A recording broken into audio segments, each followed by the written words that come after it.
बिस्मिल्लाहिर्रहमानिर्रहीम। अस्सलाम वालेकुम डियर स्टूडेंट्स, मैं हूं आपका बायोलॉजी टीचर असद सुल्तान। आज का हमारा टॉपिक चैप्टर नंबर 3 बायोडाइवर्सिटी का है, क्लासिफिकेशन सिस्टम की तारीफ। ठीक है कि उसकी जो तारीख है, यानी हमने देखा, हम कई दफ़ा इसको डिस्कस कर चुके हैं। जो लेक्चर्स हमने देखे हैं कि जितने भी जानदार हैं हम उनको 5 ग्रुप्स के अंदर, अब उन ग्रुप्स को मैंने लास्ट लेक्चर में बताया था, हम किंगडम्स कहते हैं। तो हम जितने भी जानदार हैं उनको हम 5 ग्रुप्स यानी 5 किंगडम में डिवाइड करते हैं। अब वो 5 किंगडम कैसे बने? डायरेक्ट 5 किंगडम नहीं बने। पहले जानदारों को 2 किंगडम में डिवाइड किया गया है, 2 ग्रुप्स में, पौधों और जानवरों में। उसके बाद फिर उनको 3 किंगडम, फिर 4 और फिर 5, जो कि आज तक हमारे पास हैं, वो 5 किंगडम है। तो वो सिस्टम जो है, वो क्लासिफिकेशन सिस्टम, उसकी तारीख क्या है, कैसे बने, उसको हम आज के लेक्चर में देखेंगे। तो मोस्टली जो है वो एमसीक्यूज के हवाले से इंपॉर्टेंट चीज़ें हैं। सबसे पहले अरस्तु, जिसको इंग्लिश में अरिस्टोटल कहा जाता है, यूनानी फिलासफर, यूनान का रहने वाला था। अरस्तु ने जानदारों की क्लासिफिकेशन की सिस्टम का सबसे पहला मुतारफ करवाया, यानी क्लासिफिकेशन का सिस्टम सबसे पहले मुतारफ करवाया। जितने भी जानदार दुनिया में थे उसने तमाम जानदारों को 2 ग्रुप्स में डिवाइड किया, किंगडम प्लांटी और किंगडम एनिमिलिया।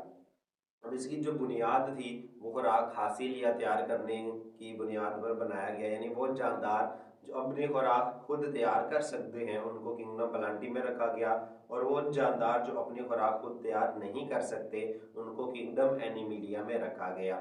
ठीक है, तो मतलब वो तमाम जानदार जो ऑटोट्रॉफ्स हैं वो प्लांट्स थे, और वो जो हेट्रोट्रॉफ वो एनिमल्स में रखा गया। उसके बाद कुछ एमसीक्यूज के हवाले से पॉइंट है। अबू उस्मान उमर अल जाहिस एक साइंसदान था। 700 हिजरी के पहले अशरे में अबू उस्मान उमर अल जाहिज ने एक किताब लिखी जिसमें जानवरों की 350 स्पीशीज की खसूसियात बयान की गई। इन्होंने चूंटियों की हालात के बारे में बहुत कुछ लिखा। ठीक है, तो अबू उस्मान उमर अल जाहिज ने जानवरों की 350 यानी 350 स्पीशीज की खसूसियात बयान की। उसमें ज़्यादातर उसने चूंटियों के हालात के बारे में लिखा था। नेक्स्ट, इब्ने रश्द, अरस्तु की किताब डी एनिमा का अरबी तर्जमा इब्ने रश्द ने 1172 में किया। एक अरस्तु की एक किताब थी जिसका नाम था डी एनिमा, जो कि रूह के ऊपर, यानी जो सोल होती है किसी भी जानदार के अंदर, जो रूह पाई जाती है, उसके ऊपर लिखी हुई थी।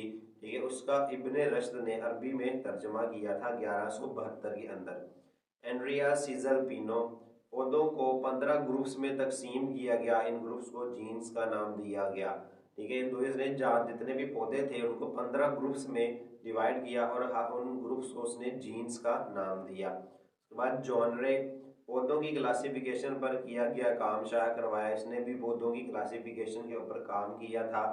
ठीक है, आगे इनके लाइफ स्पैन लिखे हुए हैं। ठीक है, एड्रिया सीजर पिनो 1600 जो है वो 3 से लेकर, जो इसका लाइफ स्पैन है वो 1519 से 1603 है, यानी जो दौरानिया हयात, जिंदा रहने का जो पीरियड है। जॉन रे का 1627 से 1750 है। अगस्टस रेनिवस जो है उसका 1652 से 1723 है। इन्होंने ऑर्डर का टैक्सोन मुतारफ करवाया। ऑर्डर क्या होता है, टैक्सोन, ये हम लास्ट लेक्चर में देख चुके हैं। वो ग्रुप्स जिनमें हम जानदारों की क्लासिफिकेशन करते हैं उसको टैक्सो सिंगल टैक्सोन कहते हैं, और उनमें से एक टैक्सोन ऑर्डर का भी है। टॉर्नीफोर्ड, जिसका लाइफ स्पैन 1656 से 1708 है, उसने क्लास और स्पीशीज के टैक्सा मुतारफ करवाए। ठीक है, तो टैक्सोनॉमी हायरार्की में जो क्लास और स्पीशीज का टैक्सा हम पढ़ते हैं वो टॉर्नीफोर्ड ने करवाए थे मुतारफ। कार्लस लिनियस, जिसका जो लाइफ स्पैन है 1707 से 1778 है, इसने क्या किया, इसने मुशाबहे यानी एक जैसी खसूसियात रखने वाले या एक जैसे नजर आने वाले जिस्मानी खसूसियात के मुताबिक स्पीशीज की क्लासिफिकेशन की, यानी जितने भी जानदार एक जैसी खसूसियात रखते थे उनको उन्होंने तकसीम किया। कार्लस लिनियस ने वो तरीका मुतारफ करवाया जो आज भी स्पीशीज के नाम रखने के लिए इस्तेमाल किया जाता है। इसने फितरत को 3 किंगडम में तकसीम किया जो मिनरल, सब्जियां और जानवर पर मुश्तमिल था। तो इसने क्लासिफिकेशन के ऊपर भी काम किया था। इसने तमाम जानदारों को मिनरल, सब्जियां और जानवरों में डिवाइड किया। अब मिनरल्स जो है हमें मालूम है कि ये नॉन लिविंग है, यानी ये जानदारों में नहीं आते मिनरल्स। ठीक है, तो ये बेजान है, तो इसके वजह से तो इसको शोहरत नहीं मिली। कार्लस लिनियस की जो मेन वजह शोहरत है वो है बाइनोमियल नोमेनक्लेचर। जी वही तरीकाकार जो जानदारों को साइंसी नाम देने के लिए इस्तेमाल किया जाता है। जैसे हमने लास्ट लेक्चर्स में देखा था, इंसान का साइंसी नाम होमो सैपियंस है, मटर का साइंसी नाम आइजम सैटिवम है।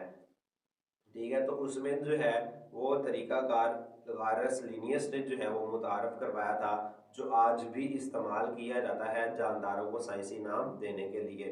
तो इसकी मेन वजह शोहरत यही नाम देने का तरीकाकार है।